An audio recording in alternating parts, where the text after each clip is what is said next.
Setelah tua, saya tak bisa apa-apa lagi.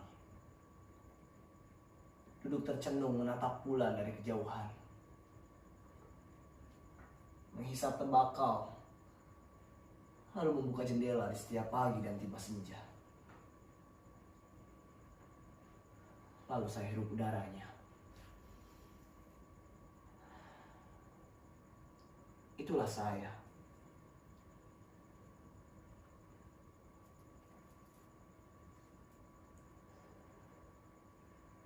Banyak kenangan lalu lalang di depan mata saya yang mulai menua. Dan dalam sekejap, kenangan itu hilang ketika saya hendak tangkap. Geli rasanya. Ada kenangan kok kayak kunang-kunang. Tak apalah. Asal ia setia menemani masa tua saya.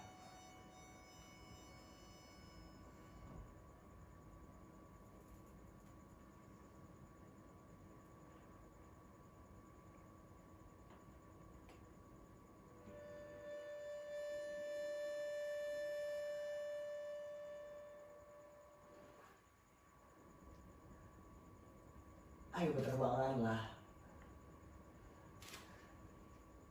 Ayo berterbanganlah manis. Terbanglah.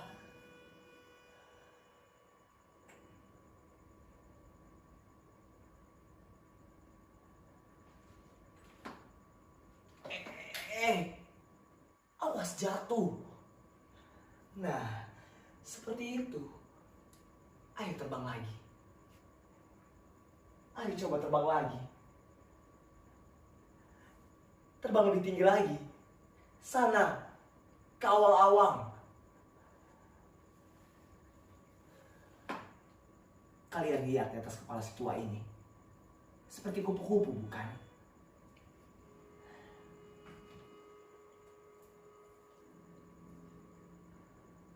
Semasa muda, saya sering mengarang cerita.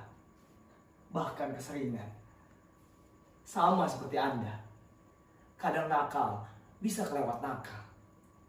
Sewaktu-waktu bisa menyedihkan. Kadang membuat terhibur serta berbalik nyinyir.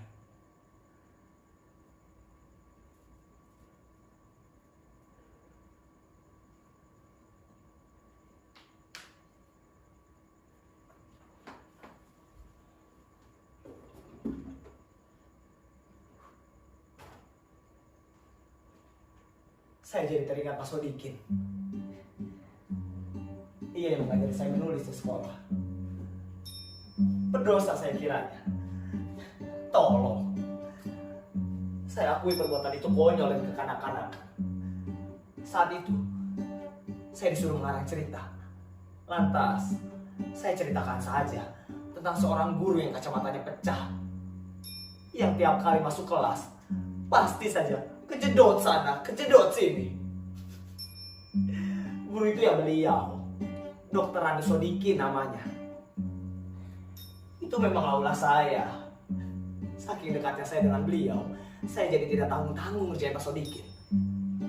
Padahal, kalau ia tahu yang menyembunyikan kacamatanya di balik tumpukan kitab-kitab hingga akhirnya pecah adalah saya, pasti dia murka. Memang niatnya tidak sampai membuat kacamatanya pecah. Tapi saat itu, Pak Sodikin malah menumpuk kitab barunya di atas kitab-kitab yang ada kacamatanya itu. Ya pecahlah. Saya sendiri sampai menepuk jidat. Kok bisa Pak Sodikin malah menumpuk kitab barunya di atas kitab-kitab yang lama? Barangkali saya juga yang tega kali ya. Keder. Harga kacamata memang cukup mahal. Untuk menggantinya pun barangkali beliau mesti mengumpulkan 4 bulan dari gajinya. Gaji guru sukuan memang mengkhawatirkan. Tolong bukan sikap kekanak-kanakan saya. Tapi kalau tidak demikian, tentu saya rugi. Tak sempat merasakan masa kekanak-kanakan. Tentu juga saya tidak akan menjadi penulis seperti sekarang. Orang-orang sih menyebutnya seniman. Seniman. Seniman malah mungkin iya. Mereka memang terlalu berlebihan.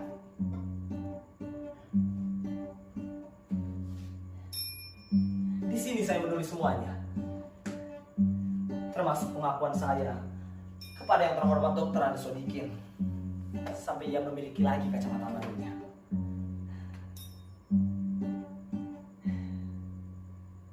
Tetapi sayang, beliau tak sempat lama memegang kacamata barunya.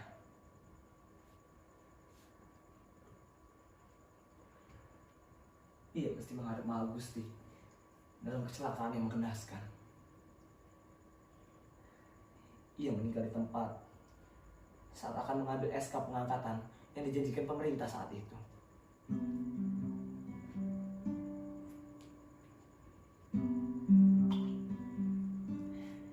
Ini dia kacamata baru beliau. Sang guru Sukwan yang tak sempat memegang kertas pengangkatannya. Kacamata ini diberikan istri beliau kepadaku. Sebab ia tahu hanya saya satu dari sekian muridnya yang paling dekat dengan beliau. Saat itu usiaku masih 14 tahun. Saya teringat saya pernah berjanji di atas kuburan beliau bahwa kelak semasa tua saya akan mengenakan kacamata ini.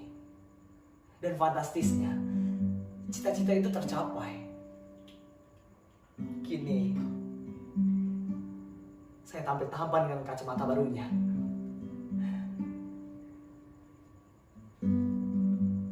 Nafsu mengarang saya tak lekang dimakan waktu. Setiap hari saya tuliskan kalimat apa saja yang datang pada saya. Meski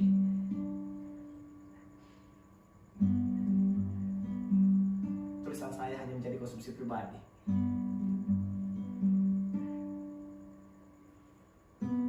Tapi hobi saya tambah berkobar ketika saya pindah Mengrasti. Anak sematawayang sang guru Sukwan yang menjadi pelabuhan terakhir saya. Ialah yang selanjutnya dengan apik merapikan dan mengumpulkan semuanya.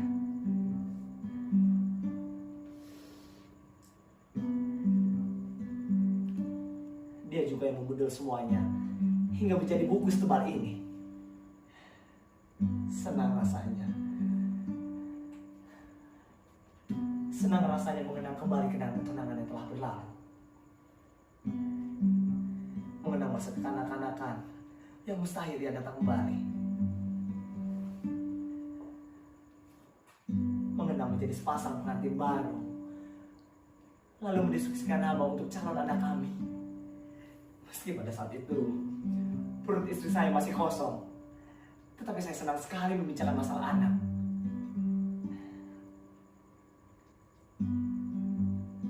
Mengenang masa-masa muda yang energik,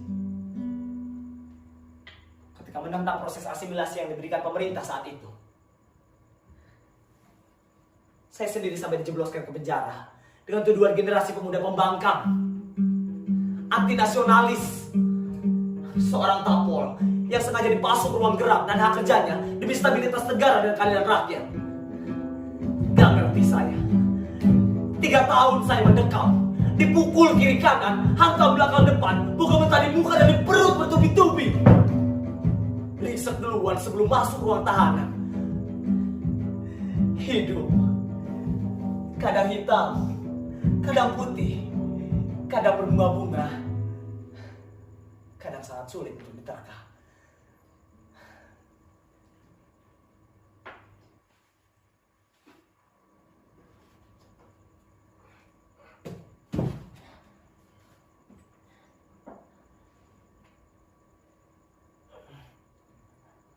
Tulang saya terasa ngilu.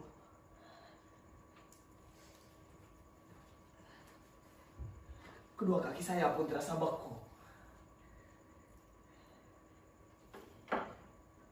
Terasa banyak semut-semut di paha.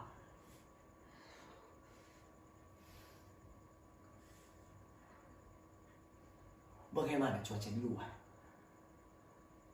Benarkah musim hujan akan segera tiba?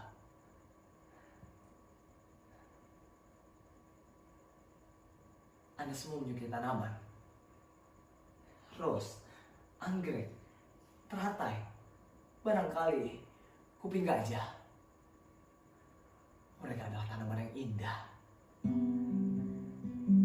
Akan bagus nampaknya ketika pekarangan-pekarangan kita dihiasi tanaman itu. Akan banyak kupu-kupu dan serangga yang terbang lalu menghisap serbuk sarinya. Indah sekali rasanya.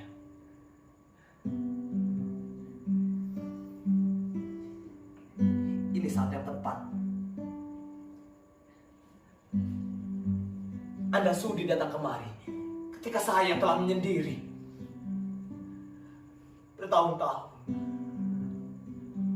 bertahun-tahun mereka yang saya cintai telah tiada.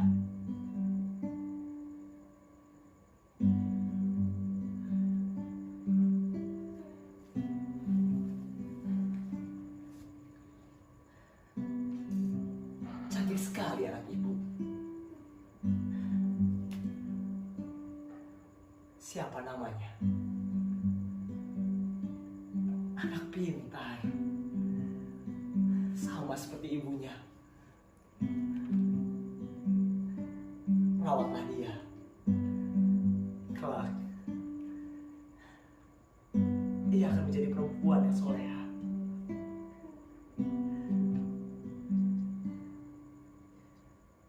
Waktu terlalu cepat bergulir. Tak terasa saya sampai di jendela hari tua. Senja akan tiba. Senja segera tiba. Senja telah tiba. Saya akan merasa muda kembali ketika saya membaca dan menimbang alur cerita yang telah lampau.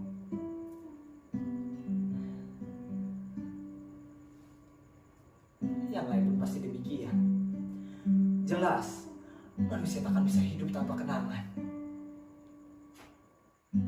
Saya sadar, setelah Nabi, hanya sedikit orang yang mencapai usia hingga ratusan. Meskipun demikian, saya tidak pernah menyesali kehidupan yang telah saya lakoni. Saya cukup bangga pada diri saya sendiri. Dengan begitu, saya telah membanggakan dia.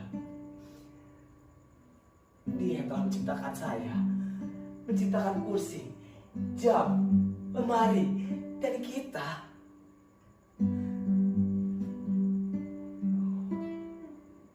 Wahai Tuhan yang saya punya, sebentar lagi saya tiba. Di stasiun manapun kelak pemberhentian saya, di gerbong kereta apapun saya terima apa adanya. Kini, biarkanlah saya mengenang kenangan itu pada sejenak. Sebelum semut-semut itu sampai ke ubun-ubun dan meninggalkan tubuh ini menjadi seonggok daging yang sunyi. Dan pada akhirnya, saya dapat tersenyum lepas.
Ini dia.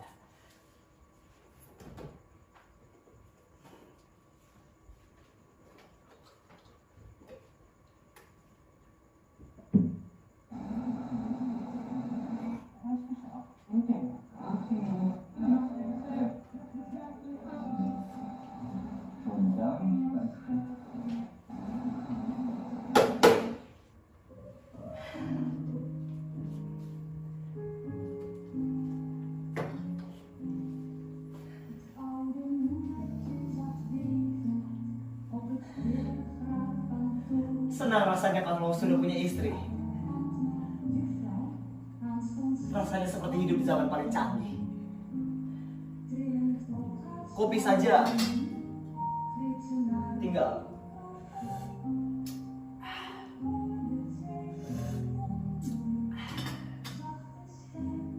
Istri tidak perlu cantik-cantik. Yang penting pintar dan hormat pada suami. Dan tahu benar apa yang dikerjakan suaminya.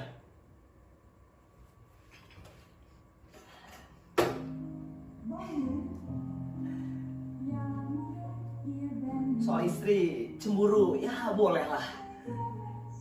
Tapi jangan terlalu.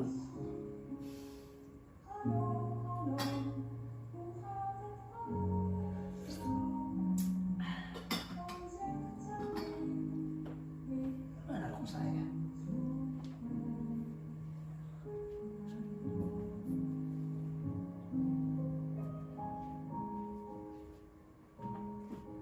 Bu!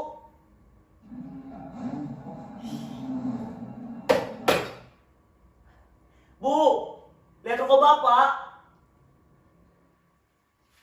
Iya, sisa yang semalam. Yang kretek itu loh. Di atas. Oh.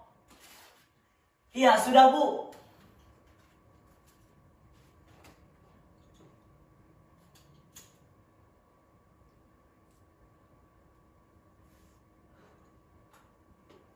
Bu, lagi ngapain Ibu di belakang?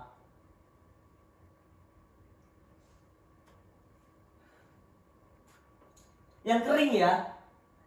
Iya, goreng kering saja tempenya. Tuh kan, baru saja saya mau minta makan. Dia sedang masak. Inilah sebenarnya kehidupan yang seimbang itu.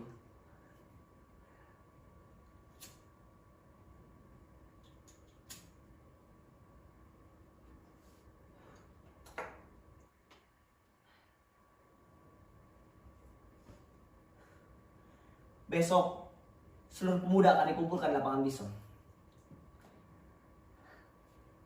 Akan banyak militer berseragam lain yang tentunya disusupkan di sana. Seluruh pemuda telah tercatat dan terdata di sini.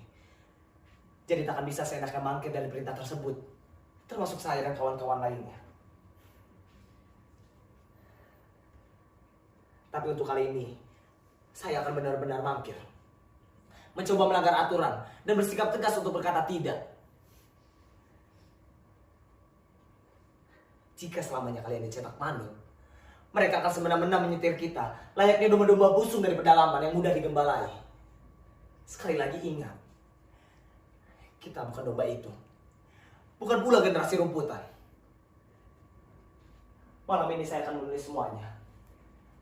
Meski suhu politik sedang tidak memungkinkan, tapi demi sebuah perubahan, tidak ada jalan lain selain bersikap subversif. Menekan setiap titik-titik simpul yang membuat kekuasaan ini terlalu lama bercokol. Esok, saya tidak akan pergi ke lapangan itu. Tapi teror-teror yang saya buat akan bersebaran di sana sebelum presiden naik ke mimbar. Dan sebelum seluruh pemuda manggut-manggut terhadap upaya asimilasi yang ia tularkan.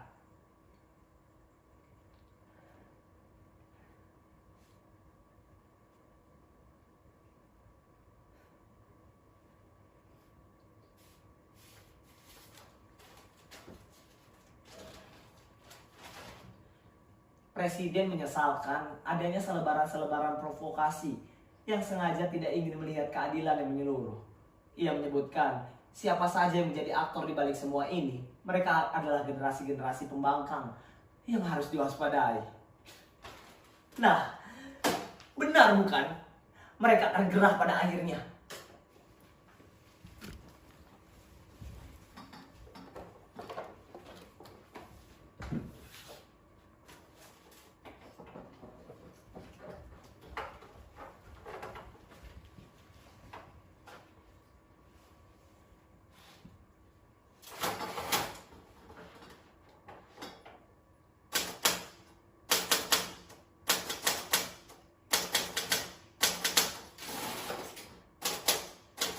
Setiap hari saya lakukan hal demikian.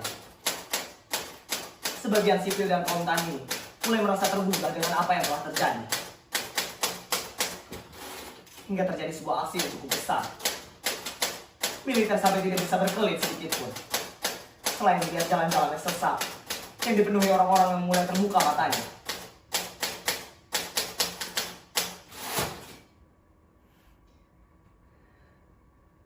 Mereka telah mencium saya. Keadaan saya mulai terancam. Saya mesti lari demi perjuangan. Istri saya pun mengerti. Ia ikhlas kutinggalkan untuk sementara waktu. Meski di dalam perutnya terdapat kandungan berusia 8 bulan. Walau berat, ia tetap harus kutinggalkan.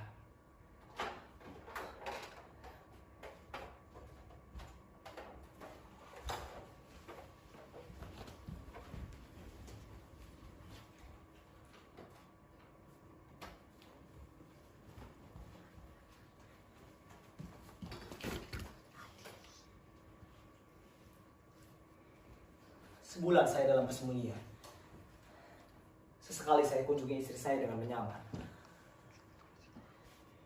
Iya. Ia masih terlihat cantik dengan perut besarnya.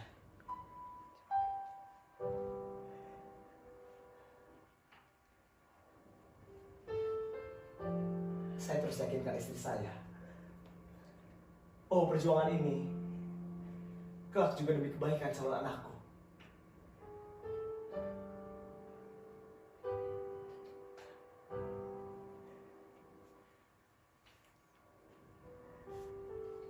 Saya sangat tak kuat menahan air mata melihat ketabahannya.